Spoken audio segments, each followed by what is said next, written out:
Alléluia. Amen. Alléluia. J'aimerais juste qu'on fasse cette prière avec ce chant en disant à Dieu, permets que mes regards soient tournés sur toi.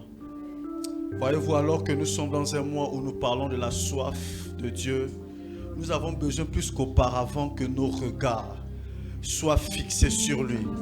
Parfois, on veut faire des choses, mais on n'arrive pas à faire ces choses parce que nos regards sont fixés sur autre chose. Et tout à l'heure, nous allons comprendre que lorsqu'on a des regards fixés sur quelque chose, notre façon d'être, notre façon de nous comporter détermine ce que nous voyons.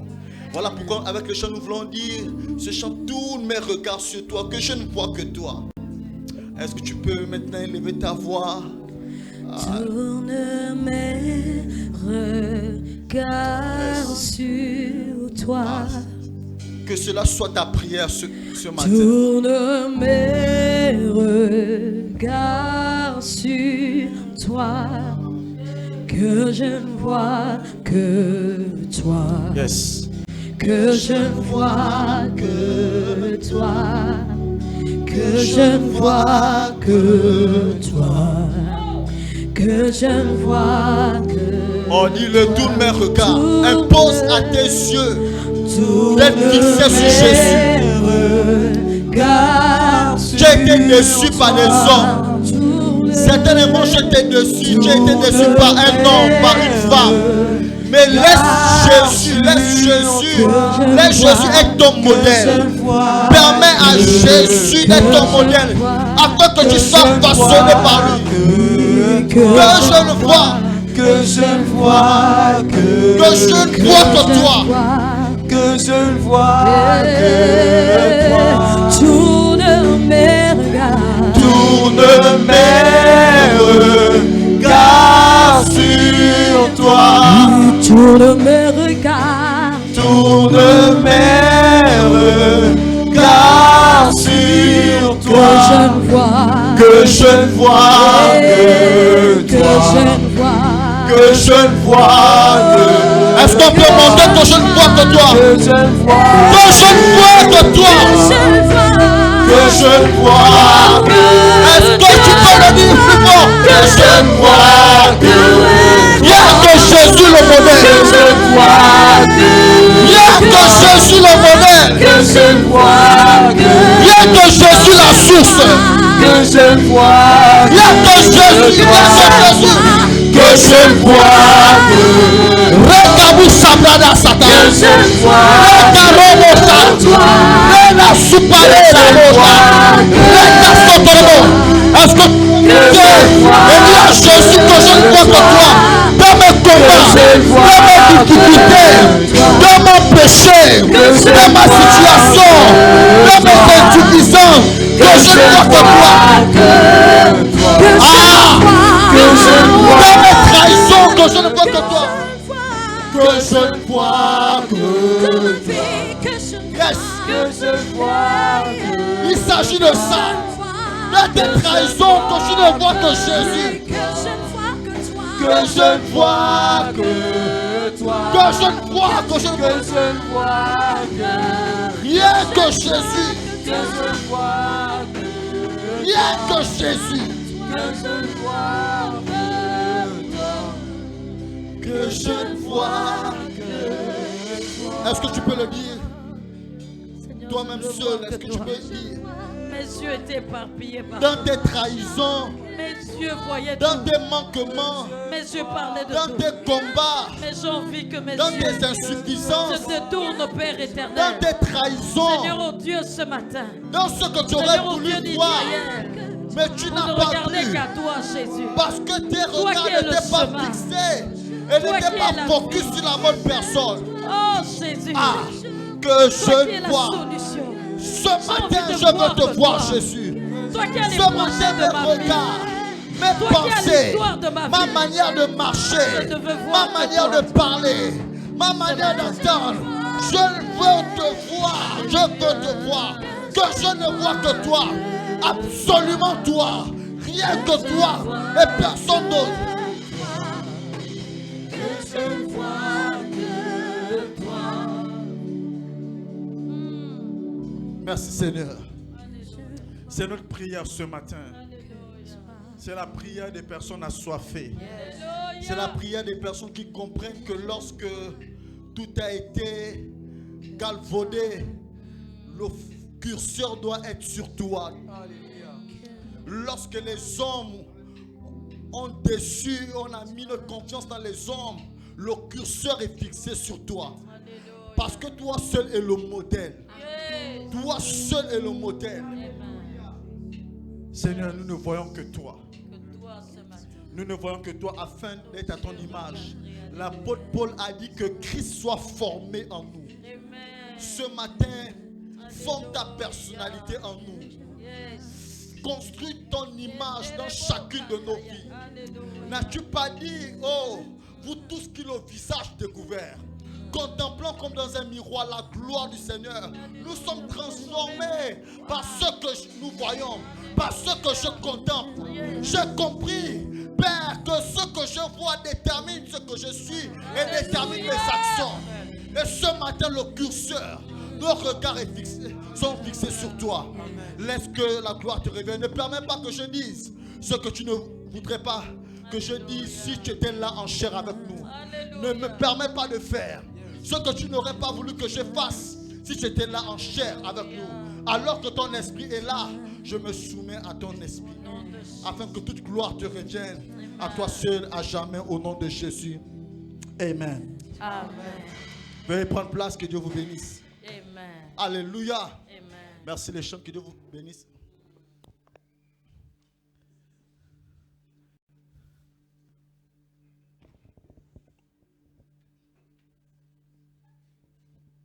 Alléluia. Je vous salue dans le beau et précieux nom de Jésus, notre Seigneur, notre modèle, le Rédempteur, celui qui a payé pour nous, celui qui a tout fait pour nous.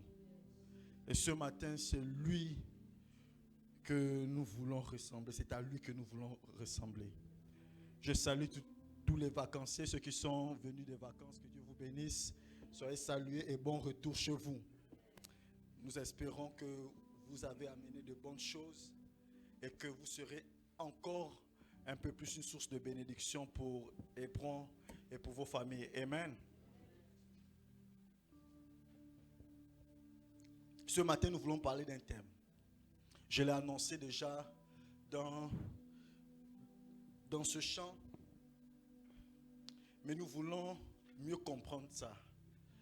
La Bible déclare que toute chose, rien de ce qui n'a été fait, Hébreux 1 dit,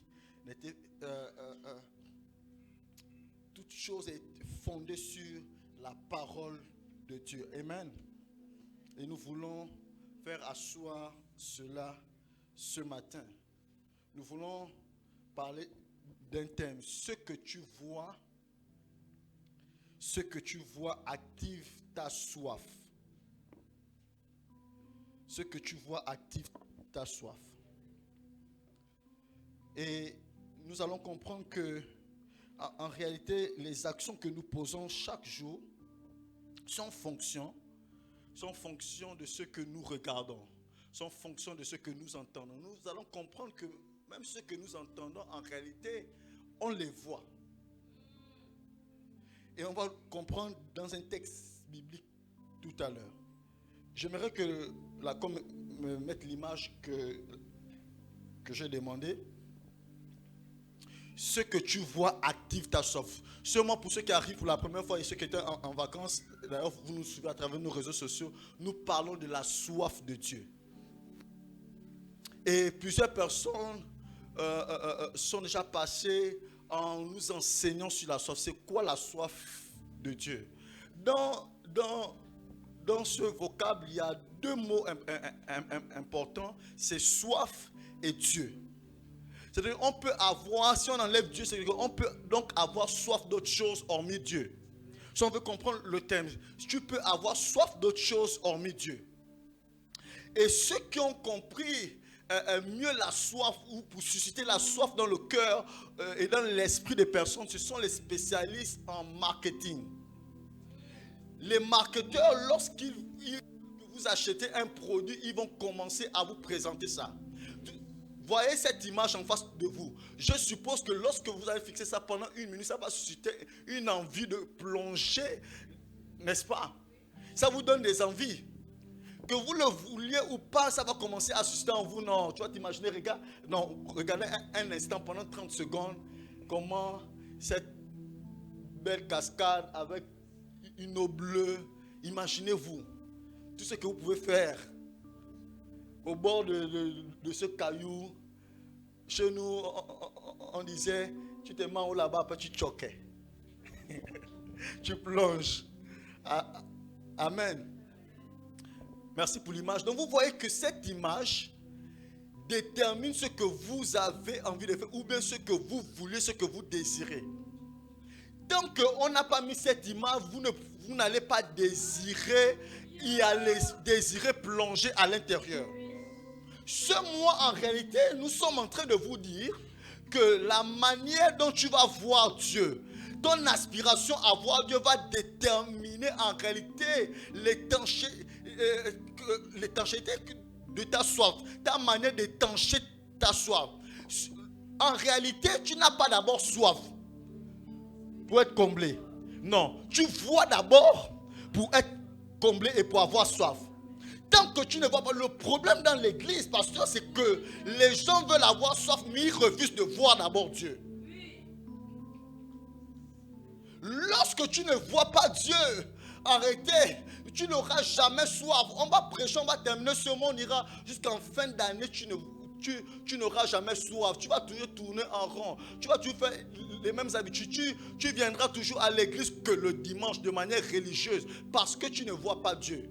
Bien-aimés, permettez-moi de vous dire que l'ensemble de nos actions détermine ce que nous faisons.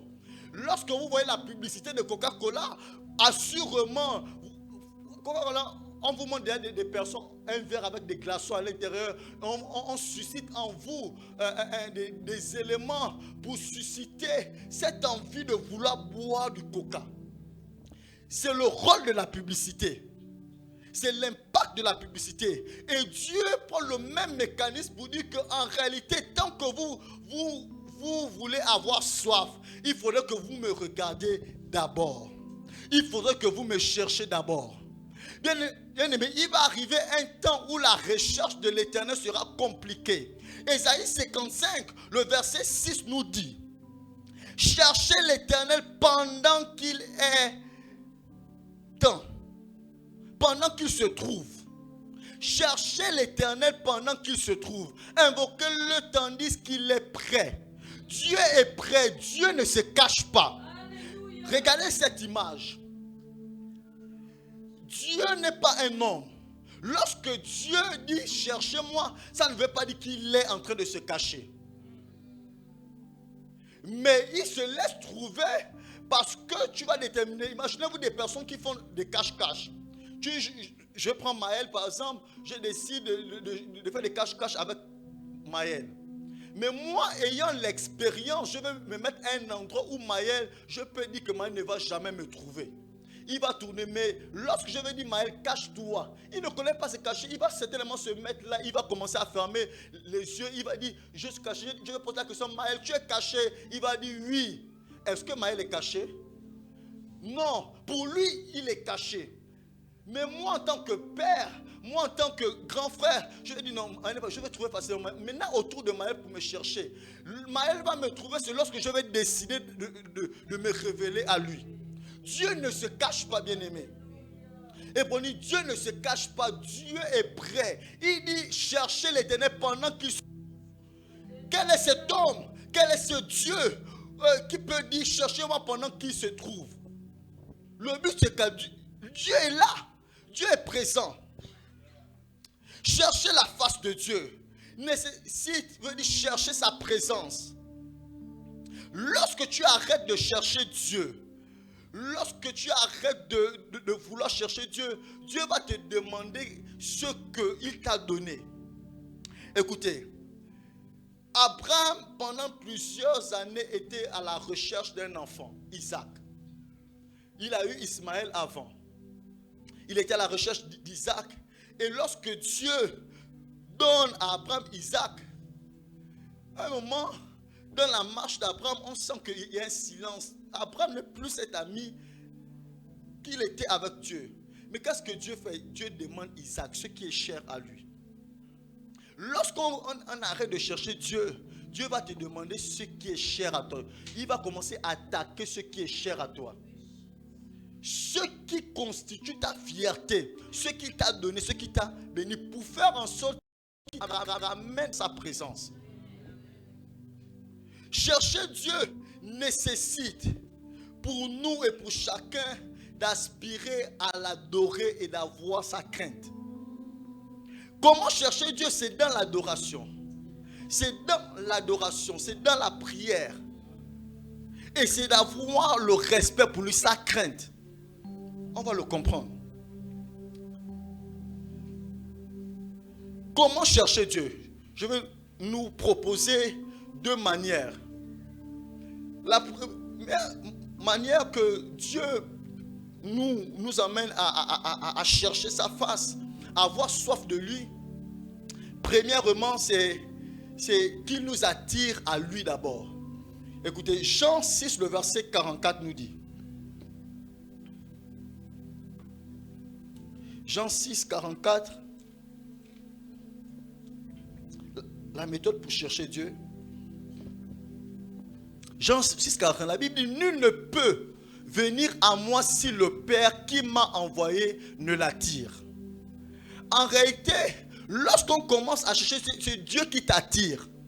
Dieu commence à t'attirer dans ces choses. Dieu commence à t'attirer avec les programmes qu'il met en place, qu'il communique à ses serviteurs. Il commence à mettre un ensemble de dispositifs pour t'attirer à lui. Le but pour lequel Dieu t'attire, c'est pour que tu vois Dieu. Et en voyant Dieu, que tu aies davantage soif de lui. Le problème, c'est qu'on dit, on se ment, qu'on a soif de Dieu ou on veut avoir soif de Dieu, mais on ne répond pas à l'appel du Seigneur. On ne se laisse pas attirer par Dieu. Quelles sont ces personnes qui se disent qu'elles se laissent attirer par Dieu et ne répondent pas à l'appel du Seigneur? Donc Jésus fait cette déclaration, nul ne peut venir à moi. Donc à Jésus, si le Père qui m'a envoyé ne l'attire, ce n'est pas de tes propres efforts. Mais Dieu va mettre en place des systèmes, des mécanismes pour que tu sois attiré par lui. Deuxième méthode que Dieu fait pour nous attirer dans sa présence, pour faire en sorte qu'on puisse chercher sa face. La deuxième chose qu'il fait, il met en place un ensemble de choses. Il utilise le diable. Il utilise des maladies, il utilise des situations pour que tu puisses fuir dans sa présence. Voyez-vous, ça fait des semaines, des mois, des années que tu n'as pu prier. Et lorsque tu as un problème, le premier réflexe qui te saute, tu te réveilles au milieu de la nuit, comment on est en train de t'étrangler. Tu rêves qu'on est en train de t'étrangler et tu ressens cette main-là. Ton premier réflexe, c'est quoi? C'est Jésus, aide-moi. Et c'est là où tu décides de prier. Donc Dieu, dans son amour, pour faire en sorte que tu viennes dans sa présence, il va mettre en place des systèmes, des moyens pour faire en sorte que tu puisses fuir dans sa présence. Même tu refuses de chercher. Le problème, on va le comprendre, que Dieu a le doigt sur nous. Amen. J'étais à l'introduction pour comprendre ce que j'ai envie de dire. Lisons le texte de bas dans Jérémie le chapitre 6. Donc retenons que Dieu, on ne peut pas chercher l'Éternel s'il ne nous attire. Premier moment d'introduction. Et Dieu, pour le chercher, il va mettre en place des moyens, des maladies, des morts, ce qui est cher pour toi. Il va utiliser le diable pour venir te frapper, pour que tu puisses penser à lui. Tu puisses penser à l'église, tu puisses penser à sa présence. Il va te rappeler, mais tu étais en sécurité avec moi et tu vas fuir dans sa présence. Jérémie le chapitre 1.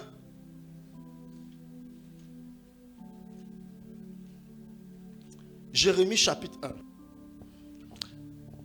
Parole de Jérémie, fils de Ilkija, l'un des sacrificateurs d'Anatote, dans le pays de Benjamin. Verset 2. La parole de l'Éternel lui fut adressée au temps de Josias, fils d'Amon, roi de Juda, la 13e année de son règne. Verset 3. Et au temps de Joachim, fils de Josias, roi de Juda, jusqu'à la fin de la 11e année de Sédécias, fils de Josias, roi de Juda, jusqu'à l'époque où Jérusalem fut emmenée en captivité au 5e mois. La parole de l'Éternel me fut adressée en ces mots. Avant que je t'eusse formé, dans le ventre de ta mère, je te connaissais. Et avant que tu fusses sorti de son sein, je t'avais consacré, je t'avais établi prophète des nations. Verset 6, je répondis, ah, Seigneur éternel, voici je ne sais point parler, car je suis un enfant. Et l'Éternel me dit, ne dis pas, je suis un enfant, car tu iras vers tous ceux auprès de qui je t'enverrai et tu diras tout ce que je t'ordonnerai. Ne les crains point, car je suis avec toi pour te délivrer, dit l'Éternel. Puis l'Éternel étendit sa main et toucha ma bouche, et l'Éternel me dit, voici, je mets mes paroles dans ta bouche. Verset 10. Regarde. Il dit regarde. Il dit regarde. Je t'établis aujourd'hui sur les nations et sur les royaumes, pour que tu arraches et que tu abattes, pour que tu ruines et que tu détruises, pour que tu bâtisses et que tu plantes. Verset 11, le dernier, où est tiré nos textes de bas, nos thèmes. La parole de l'Éternel me fut adressée en ces mots. Que vois-tu, Jérémie? Que vois-tu, Hébron? Que vois-tu, Aziel? Je répondis, Jérémie répond, je vois une branche d'amandier. Jérémie répond, l'Éternel pose la question à Jérémie. Jérémie, que vois-tu? Jérémie répond, je vois une branche d'amandier. Jérémie, c'est qui Jérémie? On n'aura pas le temps de faire sa genèse pour comprendre ce que je suis en train de dire. Jérémie signifie celui que l'Éternel a désigné. Jérémie signifie lorsque Dieu veut nous emmener à chercher sa face, il te pointe d'abord du doigt, il te choisit. Et Hébronite, lorsque Dieu donne un thème chaque mois ici, il nous pointe du doigt, il nous désigne apte à pouvoir répondre aux exigences de ce thème. Jérémie signifie ce que l'Éternel a désigné. Et donc l'Éternel, à un temps précis, Jérémie prophétise dans un temps où le peuple, où Israël a été divisé en deux. Une partie est allée en captivité, donc en prison à Babylone. Et donc Jérémie est en train de prophétiser dans un contexte de captivité, dans un contexte assez difficile. Et donc il y avait des prophètes à ce temps. Et donc l'Éternel pointe du doigt sur Jérémie. Et Jérémie se dit, mais l'Éternel, je suis un enfant. Dieu dit, tu n'es pas un enfant. Il dit à Jérémie, va. Je t'établis dans le processus de la recherche de Dieu. On va le comprendre avec Jérémie. Dieu met en place des mécanismes. Premièrement, lorsque Dieu aimerait que tu puisses avoir soif, la première chose qu'il va faire, il va t'appeler. Il va te pointer du doigt. Chacun de nous, on a été choisi, où tu as répondu à l'appel du Seigneur en disant que je suis chrétien. C'est la première phase. Dieu va t'appeler comme Jérémie. Les réponses que tu vas donner à Dieu vont déterminer la mission que Dieu a faite à ta vie. D'abord, il t'appelle. Deuxièmement, Dieu te confie la mission pour laquelle il t'a appelé. Il dit à Jérémie, je t'établis pour que. Il t'appelle premièrement, il te confie la mission et il te donne maintenant la parole. Il te donne la parole et on vérifie cela au verset 4. Il dit, la parole de l'Éternel me fut adressée en ce moment avant que je ne t'ai formé. Avant que je t'ai formé dans le ventre de ta main, je te connaissais. Ici le point où Dieu a choisi Jérémie bien avant que Jérémie ne puisse avoir conscience même qu'il était déjà choisi par Dieu. Donc le choix de Dieu, l'appel de Dieu. Jérémie, maintenant, Dieu confie une mission à Jérémie.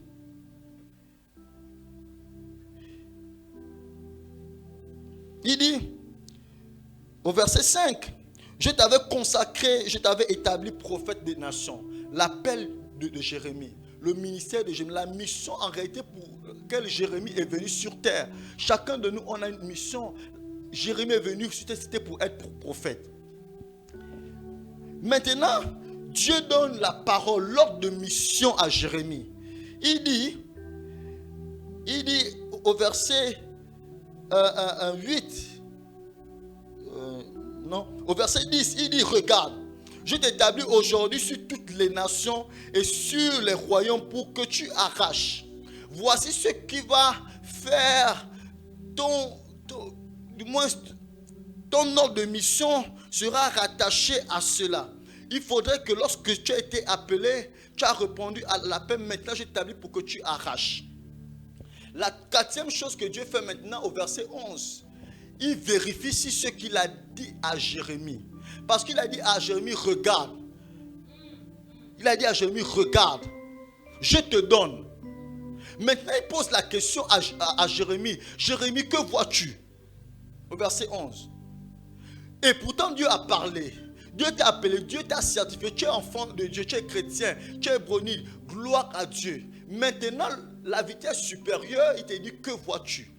Jérémie répond en disant, je vois une branche d'amandier. Comment ça se fait-il que, est-ce que tu peux voir une branche de manguier sans pourtant voir d'abord le manguier? Hein? Est-ce que tu peux voir un pommier sans pourtant, une branche de pommier sans pourtant voir d'abord le pommier? Dieu interpelle Jérémie en réalité. Jérémie, je place l'amandier devant toi, mais il pose la question, il veut vérifier réellement la perception de Jérémie.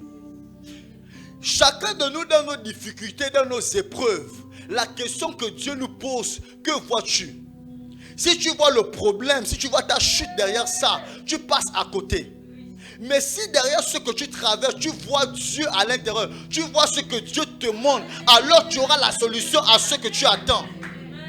Le problème, c'est que nous, on veut voir d'abord le pot de fleurs sans pourtant voir la fleur. Le but de Dieu, c'est d'attirer nos regards sur un élément spécifique. Dieu n'agit pas de manière religieuse ou oisive. Lorsqu'il te pose une question, c'est parce qu'il veut attirer ton regard sur quelque chose. Chaque difficulté qu'on passe, chaque élément auquel tu es exposé détermine en réalité ce que Dieu aimerait te faire voir en réalité. Le problème, c'est que nous tous, nous échouons parfois à cette épreuve.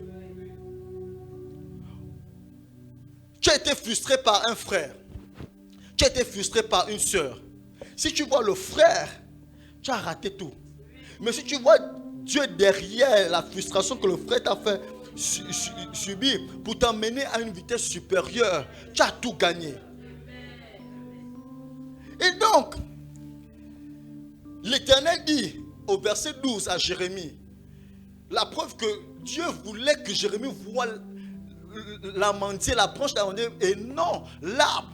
Il voulait que Jérémie voie la branche d'amandier. Pourquoi Dieu voulait que Jérémie voie la branche d'amandier? C'est quoi l'amandier? Écoutez, l'amandier en réalité, c'est un arbre qui marque le renouveau de quelque chose. Le renouveau de la nature. Lorsqu'on utilise la Bible, lorsqu'on utilise des éléments, ce n'est pas par hasard. L'amandier en réalité marque un nouveau cycle. Jérémie était en captivité avec les autres éléments. Dieu annonce qu'à cette période, en réalité, il va faire sortir le peuple d'Israël de sa captivité. Et donc, Il dit à Jérémie, que vois-tu? Mais Jérémie ne savait pas que c'était le temps en fait que le peuple, c'était la saison que Dieu avait prévue pour qu'il sorte. Parfois, Dieu aimerait nous faire sortir des difficultés dans lesquelles nous sommes, les péchés dans lesquels nous sommes. Et il nous dit, regarde, il met en toi des situations qui sont compliquées. Mais il veut que tu regardes d'abord réellement. Et au verset 12, Dieu dit à Jérémie, et l'Éternel me dit, tu as bien vu.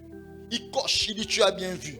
Mais il dit, tu as bien vu, car je veille sur ma parole pour l'exécuter. Je vous ai dit que le processus pour lequel Dieu aimerait nous conduire à sa soif, vers lui, il utilise des étapes. La 4e étape, c'est le regard. Mais la 3e étape, c'est l'ensemble des actions que tu es censé faire. Il a dit à Jérémie, je t'établis pour que tu arraches et tu abattes. Si Jérémie avait raté cette épreuve, il ne devait pas dire, je veille sur ma parole pour l'accomplir. Et pourtant, Dieu t'a donné une mission. Dieu t'a donné des promesses. Dieu t'a béni depuis. Dieu t'a dit, voici ce que tu seras dans quelques années. La preuve, c'est qu'on rate parfois des situations parce qu'on ne regarde pas réellement ce que Dieu aimerait qu'on puisse voir. Et on perd du temps. Tu es sur le point d'être béni. Dieu va mettre en place une épreuve. Aussi difficile qu'elle puisse être pour ta chair, aussi compliquée qu'elle puisse être pour ta chair. Et pourtant, Dieu avait déjà dit à Jérémie, avait déjà aidé Jérémie en disant, regarde. Dieu avait déjà aidé Jérémie en disant, regarde. Voici ce que je te demande. Maintenant, je te présente mon épreuve. Si tu réussis à ça, je veille sur ma parole pour l'accomplir.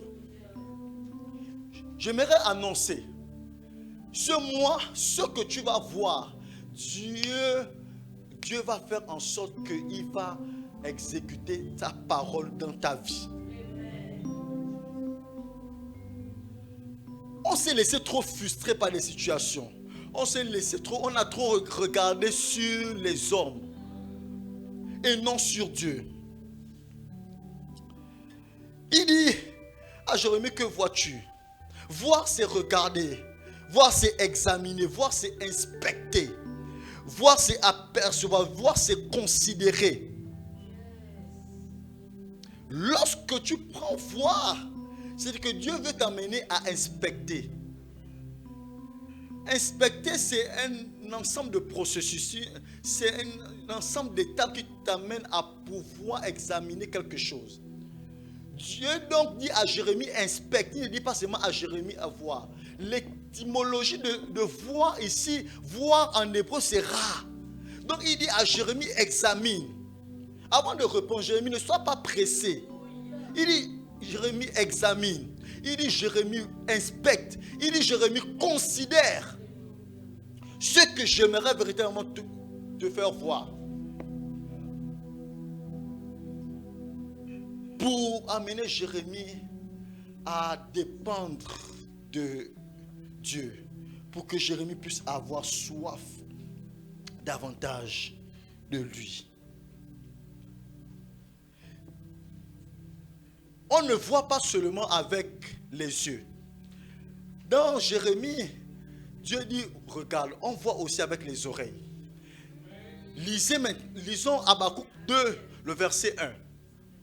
On va comprendre que parfois Dieu, ce qu'il aimerait te faire voir, il ne te fait pas voir ça avec les yeux, mais c'est l'ensemble de ce que tu écoutes. Ce matin, je suis en train de dire, Dieu te fait voir quelque chose par ce que tu écoutes. Et la Bible dit, j'étais à mon poste. Habakkuk dit, j'étais à mon poste et je me tenais sur la tour. Je veillais pour voir ce que l'Éternel me dirait. Il ne dit pas pour voir ce que l'Éternel me montrerait. Certainement tu ne m'écoutes pas. Il dit pour voir ce que l'Éternel me dirait. Comment Dieu change de méthode avec Habakkuk en disant non, Habakkuk, toi, en réalité, ma manière, ce que j'aimerais que tu vois, c'est ce que j'aimerais que tu puisses entendre d'abord. Le problème, c'est qu'on ne veut pas entendre.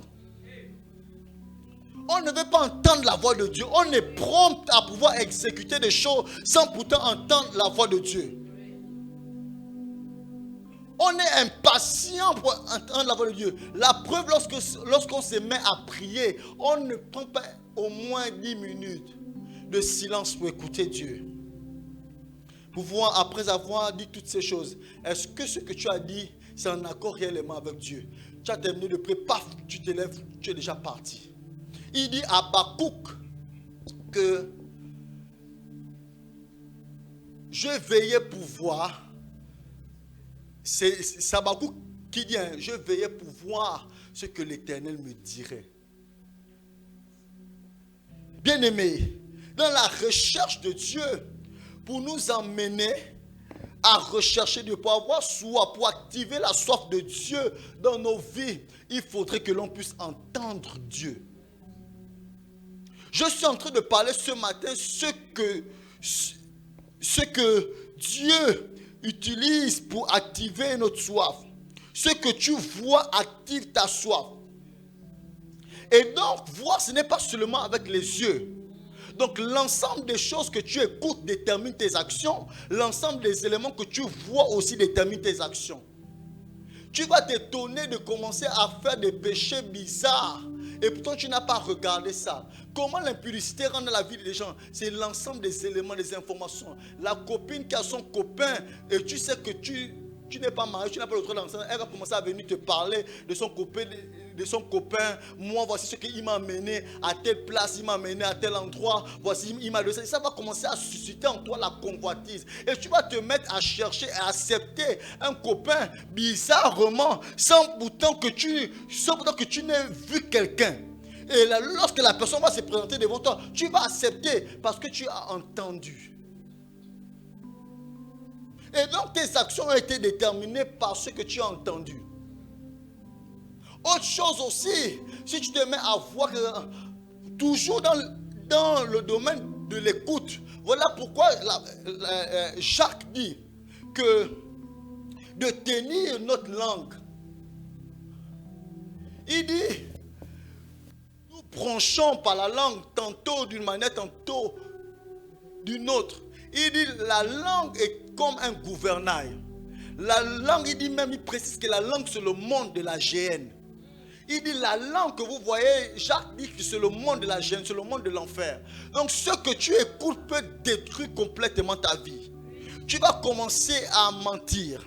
Tu vas commencer à commérer. Tu vas commencer à avoir des envies bizarres. Tu vas commencer à garder des choses qui n'ont rien à y voir avec Dieu. Tu vas commencer à te hâter à faire du mal. Comment ça s'est fait que tu t'es hâté à faire du mal? C'est parce que tu as entendu des choses qui ont déréglé la nature de Dieu en toi. Voilà pourquoi, bien-aimés, ce que nous devons faire, c'est réellement de voir Dieu, de voir Dieu, afin que notre manière de penser, notre manière de parler puisse honorer Dieu. Hébreux le chapitre 12, le verset 2.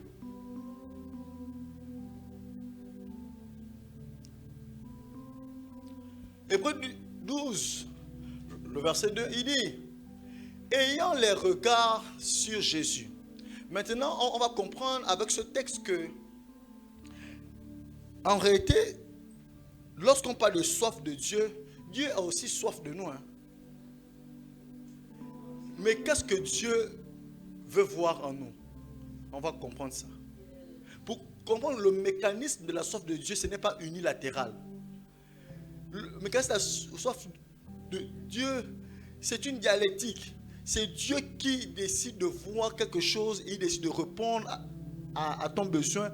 Mais toi aussi, tu décides de voir régulièrement Dieu pour ressembler à Dieu. Il dit, ayant les regards sur Jésus, l'auteur aux Hébreux, ayant les regards sur Jésus, le chef et le consommateur de nos foi. Donc Dieu a une bouche. Donc Dieu a soif. Il dit, ayant les regards sur Jésus. Qui doit avoir les regards sur Jésus? Le verset 1 nous parle que nous sommes environnés du si grand Dieu de témoins. C'est bien. Mais la solution, il dit, nous. Reviens au verset 1 pour mieux comprendre. Il dit, nous donc aussi, puisque nous sommes environnés d'une si grande nuée de témoins. Rejetons tout fardeau et le péché qui nous enveloppe si facilement. Et courons avec persévérance dans la carrière qui nous est ouverte. J'ouvre une parenthèse que nous avons ouverte ici. Il faudrait savoir que il y a des situations dans nos vies que l'on a laissé faire. Chacun de nous, j'expliquais hier aux jeunes, et c'est un philosophe qui le dit, nous sommes, le monde est comme une pièce de théâtre. Chacun de nous est acteur ou est spectateur de quelque chose. Lorsque vous êtes en face de moi, vous êtes des spectateurs. Je suis l'acteur parce que c'est moi qui prêche. Donc lorsque vous allez sortir, vous serez capable en tant que témoin, ici, en tant que témoin de pouvoir dire, voici ce que le ministre Aimé a dit, voici ce qui s'est passé. Mais vous n'êtes pas seulement acteur vis-à-vis de moi, vous êtes acteur aussi de la personne, du moins spectateur aussi ou témoin de ce qui est à côté de toi. Vous pouvez dire, ce qui était à côté de moi était habillé de telle manière. Celui qui était à côté de moi, il y a même quelqu'un qui est tombé pendant le culte. Tu vas commencer à réaliser un ensemble de choses parce que tu as été témoin de quelque chose. Donc, ça veut dire que chacun de nous, dans ce monde, chacun de nous à l'église, à la maison, dans ton travail, dans ton quartier, dans tout ce que tu fais, tu es d'abord témoin de quelque chose. Ce que tu vois va déterminer ton discours, ce que tu vas dire, de comment tu vas raconter l'histoire. Amen. Et donc toi en tant que spectateur, en tant que témoin, la Bible nous dit que nous là, nous sommes environnés. Nous sommes entourés de plusieurs témoins. Nous sommes d'abord des acteurs dans ce monde. Et chaque action que l'on pose, il y a des spectateurs. Peu importe, dans le noir le plus absolu, il y a des spectateurs. Le diable est spectateur de ce que tu fais. Le ciel est spectateur de ce que tu fais. Le ciel est témoin. Les anges sont spectateurs, sont témoins de ce que tu fais. Ton frère est spectateur. Lorsque tu te mets à parler avec les autres, ils sont spectateurs de ce que tu fais. La Bible dit donc, rejetant tout fardeau. Le problème, c'est que parce que nous sommes des acteurs dans ce que nous faisons, les gens nous voient. Ce que tu ne vois pas, rassure-toi que le spectateur voit un détail. À la fin, ce que moi je n'ai pas vu, vous pourriez dire, voici, il avait telle place dans sa vie. Et donc, toi, en tant que témoin, en tant que spectateur, tu es la personne la mieux placée pour venir corriger ce qui est mal sur ma vie. Le problème, c'est que nous sommes des témoins, mais des témoins meurtriers. Des témoins criminels. Des témoins qui contemplent juste les choses sans pourtant avertir à l'acteur que voici, là tu vas tomber. Tu es spectateur, tu as envie seulement que je tombe. Nous sommes des témoins bizarres. Mais le rôle en tant qu'acteur que je suis, c'est de faire tout pour rejeter le fardeau. C'est de faire tout pour abandonner le péché qui m'enveloppe si facilement. Sache que ce que tu ne vois pas, il y a un témoin qui voit ça. Mais mieux encore, Dieu aimerait nous faire comprendre que ce que tu vois chez l'acteur, à plus forte raison, si c'est un frère, un chrétien, tu dois l'emmener à pouvoir corriger sa trajectoire. Pas en allant galvauder son âme, pas en se réjouissant qu'il est déjà tombé. Alors que tu avais la possibilité de pouvoir dire, attention, le trou là, moi je vois. Ma perception est différente. La perception du spectateur est plus large. Il a une vision panoramique. La preuve que vous me regardez, moi je ne vois pas ce qu'il y a derrière. Ça veut dire que s'il y avait une porte, si quelqu'un devait venir vers moi, c'est vous qui devez m'avertir pour dire attention. Le problème, c'est que nous, en tant que témoins, en tant que spectateurs, on voit beaucoup de choses à vouloir arriver, mais on attend, on regarde. Ça doit taper, il doit mourir, il doit faire. On est des sorciers. C'était une parenthèse. Remets le texte, s'il te plaît. Pour nous faire comprendre que Jésus dit maintenant que ce qui est sur nous, le péché que l'on doit rejeter, ce vers quoi on doit courir.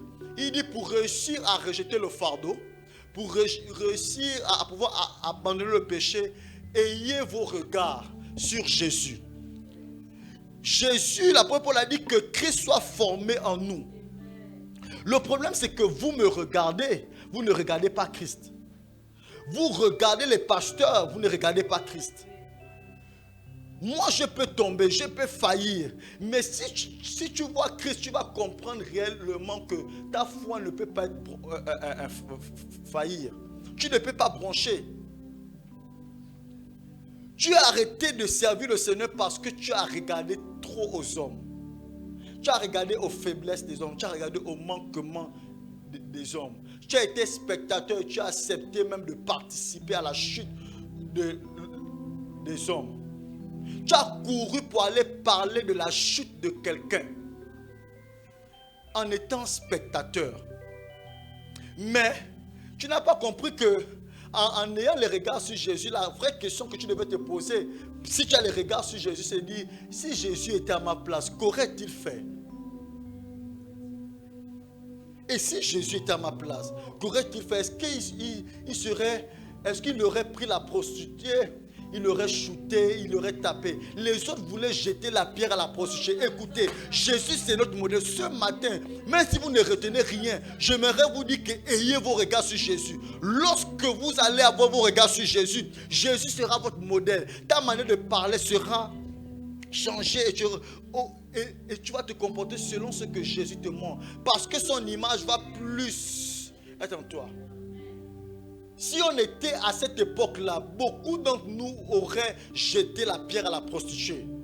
Malgré que Jésus aurait dit, le pire c'est que dans le siècle présent, je ne comprends pas ça. Jésus a dit que celui qui n'a jamais péché jette la première pierre. Le pire c'est que dans le siècle dans lequel nous sommes, on aurait jeté la pierre. Malgré que Jésus aurait dit que celui qui n'a jamais péché jette la première pierre. Nous sommes une race, comme il a dit, perverse et corrompue. Parce qu'on n'a plus les regards sur Jésus. Je ne suis pas en train de dire qu'on tolère le péché. Loin de là. Je prêche l'évangile pas parce que le péché atteint mon corps. Mais je prêche l'évangile parce que c'est la vérité. Et l'évangile n'est pas à diluer aux circonstances. Parce que quelqu'un a été trouvé dans une situation. Non, l'évangile, on ne dilue pas l'évangile. On prêche l'évangile parce que Jésus c'est notre modèle.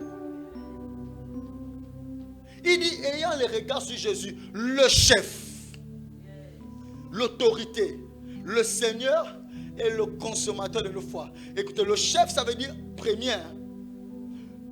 La première personne, lorsque tu vois en tant que spectateur, en tant que témoin, quelle est la première personne à qui tu te confies?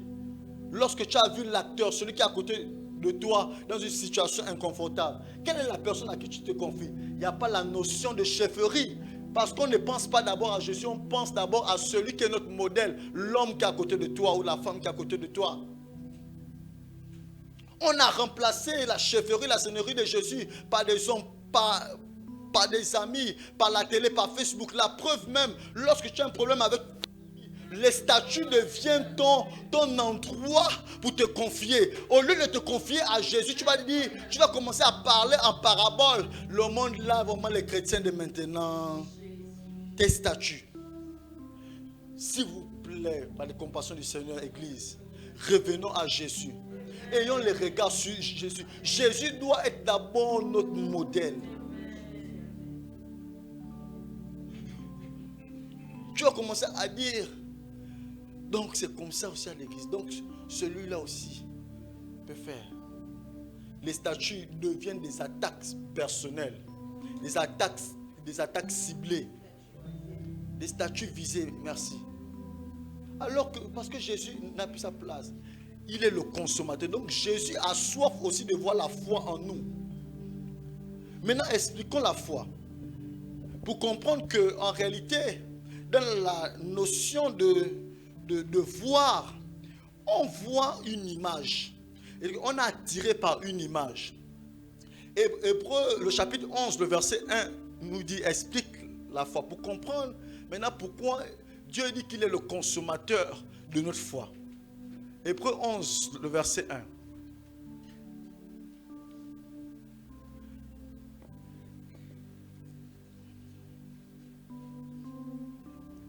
Hébreux 11, verset 1.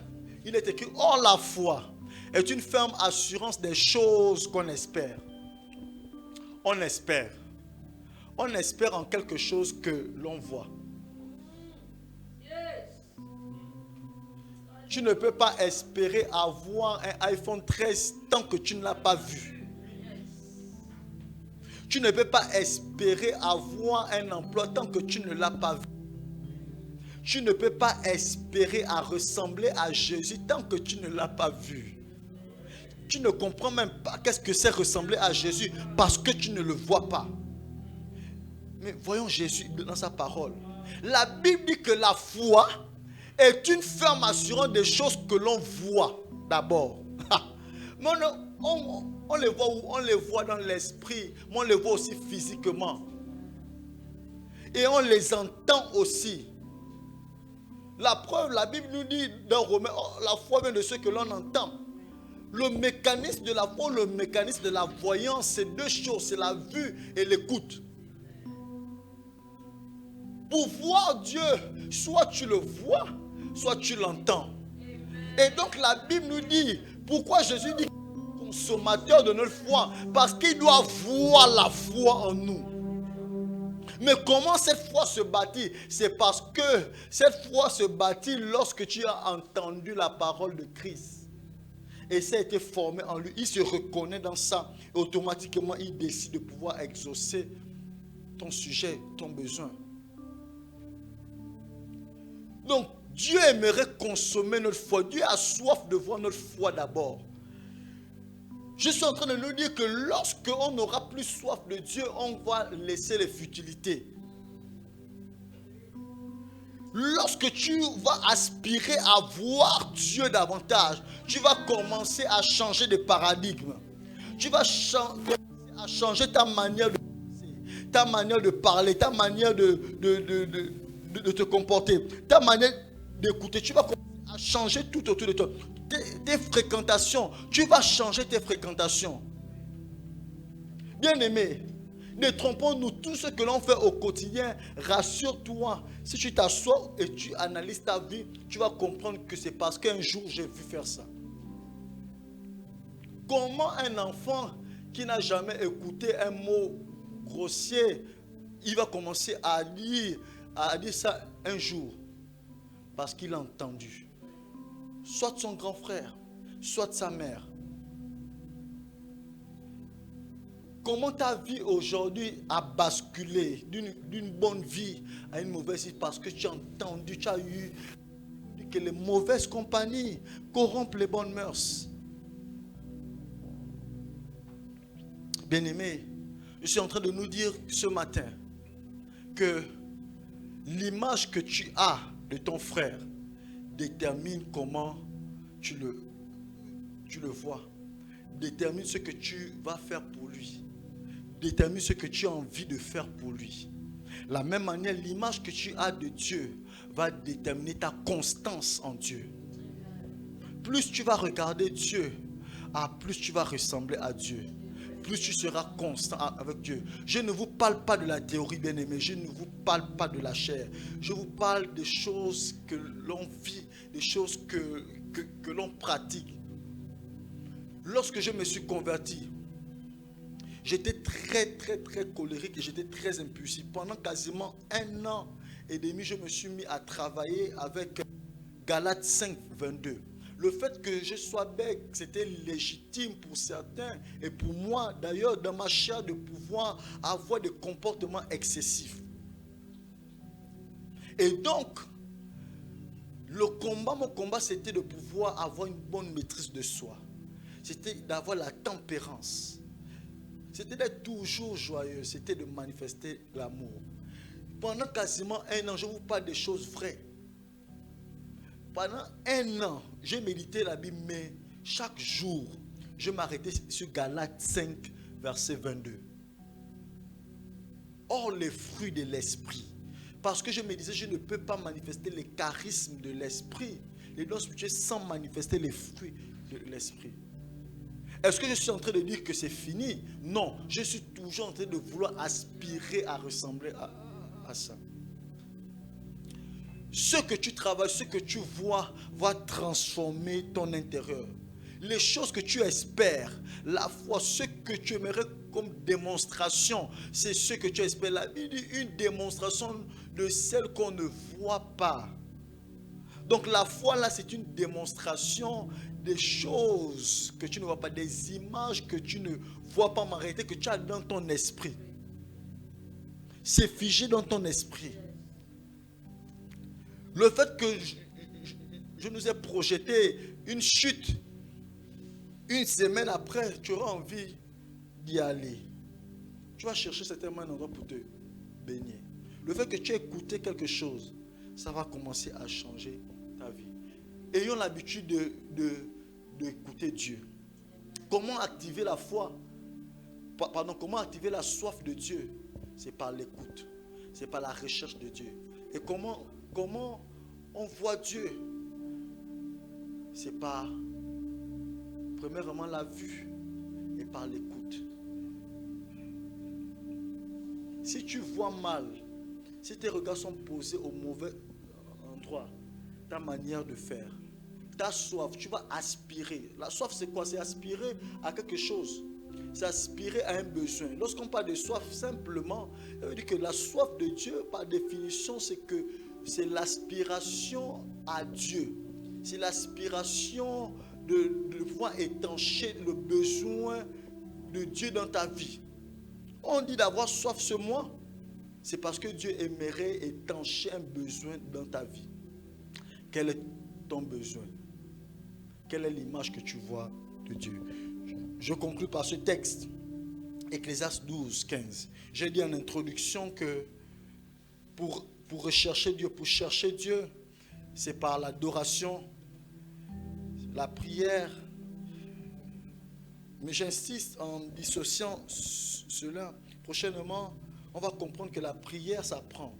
Si Dieu nous donne l'occasion encore de nous lever, la prière s'apprend. Voilà pourquoi j'ai dissocié l'adoration, la prière et la crainte de Dieu. Je conclus avec ce texte que nous avons vu pour parler pour nous. Écoutons la fin du discours. Écoutez la fin de mon discours, s'il vous plaît. Crains Dieu et observe ses commandements. C'est là ce que doit faire tout homme. C'est là ce que doit faire tout homme, tout hébronite. Avant de vouloir parler de quelque chose, avant de vouloir poser une action, avant de vouloir te livrer au mal, avant de vouloir dire, penser quelque chose, parce que tu aurais vu tellement Dieu. La Bible nous dit, crains Dieu. Ne crains pas les hommes, ne crains pas la renommée, ne crains pas ta vie, mais craignons Dieu. C'est la fin de mon discours. Crains Dieu et observe ses commandements. Est-ce qu'on peut se lever et commencer après, juste avec ce chant, dit Seigneur, mon désir c'était qu'on ne voit que Jésus. Ayons les regards sur Jésus, qui est le consommateur et le rémunérateur de notre foi. Tu as certainement des difficultés, des manquements. Nous avons dit que chercher Dieu, Dieu utilise, Dieu nous attire dans sa présence, mais il suscite aussi des occasions. Il suscite aussi le diable, des situations pour faire en sorte que tu puisses fuir dans sa présence. Active la soif de Dieu. Pour activer la soif de Dieu en toi, c'est en ayant les regards sur Jésus. S'il te plaît, ce matin, aspire à Jésus. Aspire à voir Jésus. Aspire à te comporter comme Jésus. Aspire à analyser les choses comme Jésus. Aspire à parler comme Jésus. Aspire à raisonner comme Jésus. Aspire à Jésus ce matin. Chacun de nous, nous devons dépendre de Jésus. Nos comportements, nos actions doivent être calqués sur Jésus. Jérémie, Sylvie, celui que l'Éternel a désigné, bien-aimé, Dieu nous a pointé du doigt ce matin. Dieu t'a désigné, Dieu t'a choisi pour un but. Le but pour lequel Dieu t'a choisi, ce n'est pas ce que tu fais, c'est l'ordre de mission que Dieu t'a donné. Le but pour lequel Dieu t'a choisi, bien-aimé, c'est pour répondre à son appel. C'est pour que tu abattes, c'est pour que tu arraches, c'est pour que tu sois utile pour son royaume.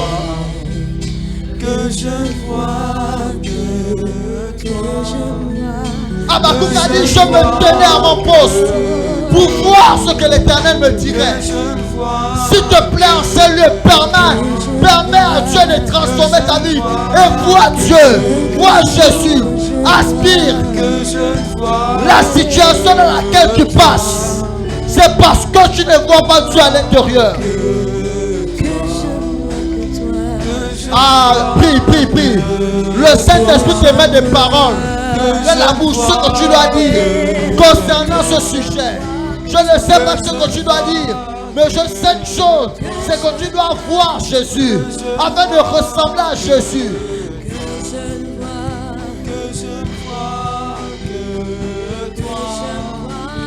Crains Dieu et observe ses commandements. C'est la fin du discours. Crains Dieu et observe ses commandements. Que je ne vois dans tes combats, dans tes insuffisances, dans la vie d'un frère, vois Dieu. Dans la vie d'une soeur, vois Dieu.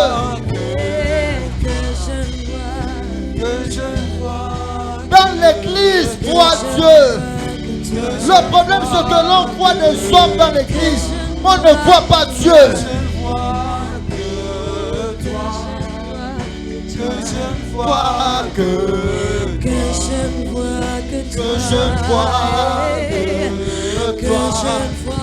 Que je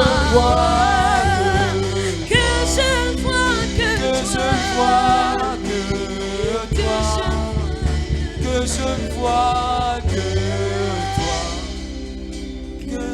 toi.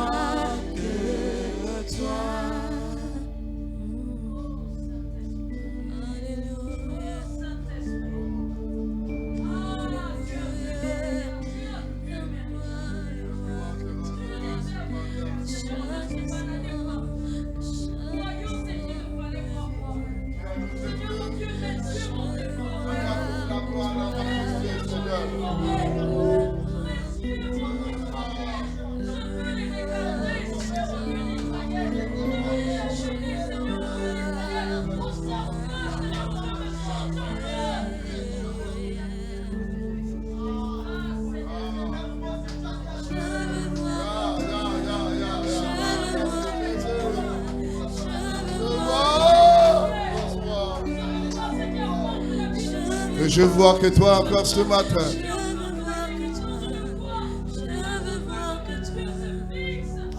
Vois rien que toi, Jésus, tout autour. Oh. Alléluia. Je veux voir que toi. Je veux voir que toi.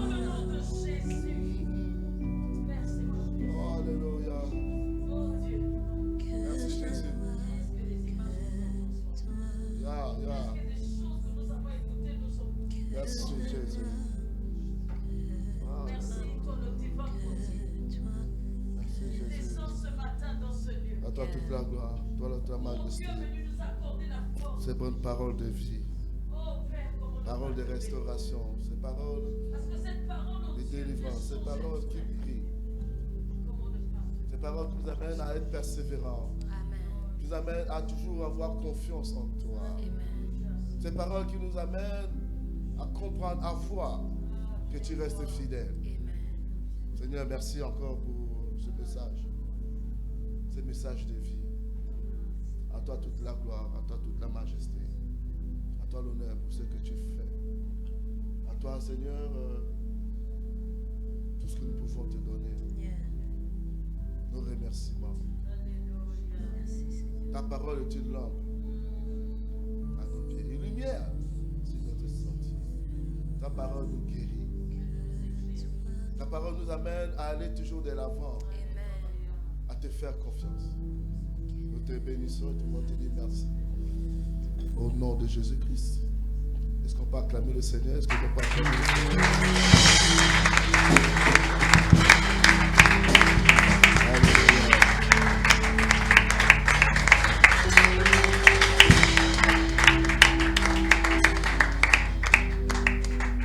Alléluia. Alléluia. Asseyez-vous un instant.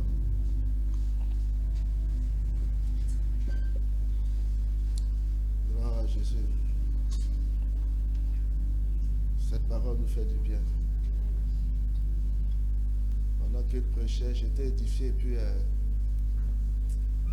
beaucoup de thèmes venaient à moi. C'est incroyable. Ce que tu vois change ton comportement. Est-ce que tu le sais? Il faut voir Jésus. Il faut voir Jésus. Ce matin, ne vois pas ton compte en banque. Ne vois pas les experts en humain. Me regarde à Jésus.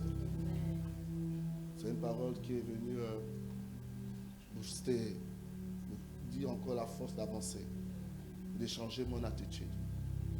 Quand tu vois Jésus, tu peux dire comme ce cantique qu'il voyait, il y a Dieu dedans. Quand il prêchait, je voulais chanter ce cantique, il y a Dieu dedans. Les gens voient la maladie. Non, c'est... Alléluia. Il y a Dieu dedans. C'était, je voulais chanter ce cantique-là. Il y a Dieu dedans. Je ne sais pas qui a chanté ce cantique-là. Il voulait faire comprendre à ce que toi, même quand tu as faim là, il y a Dieu dedans. Alléluia. Il y a Dieu dedans. Vous savez, c'est quand tu vois Jésus.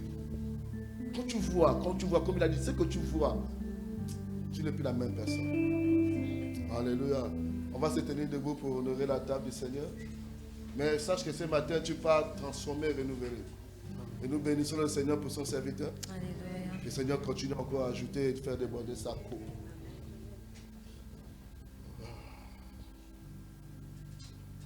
Seigneur, nous voulons voir cette sainte scène comme ta main.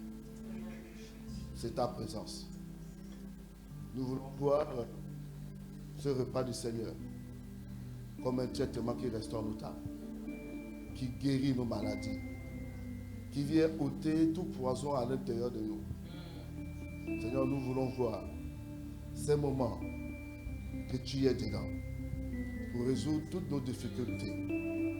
Seigneur, nous voulons te dire merci parce que tu bénis ce pain qui est ton corps et ce jus de raisin qui est ton sang, cette nouvelle alliance. Tous ceux qui avancent reçoivent au maximum toutes les bénédictions attachées à cette table. Amen. Que ta grâce surabonde. Merci parce que tu es présent. Et nous croyons qu'après cela, les choses ne seront plus les mêmes. Parce que nous te voyons dans cette table. Au nom de Jésus-Christ. Amen.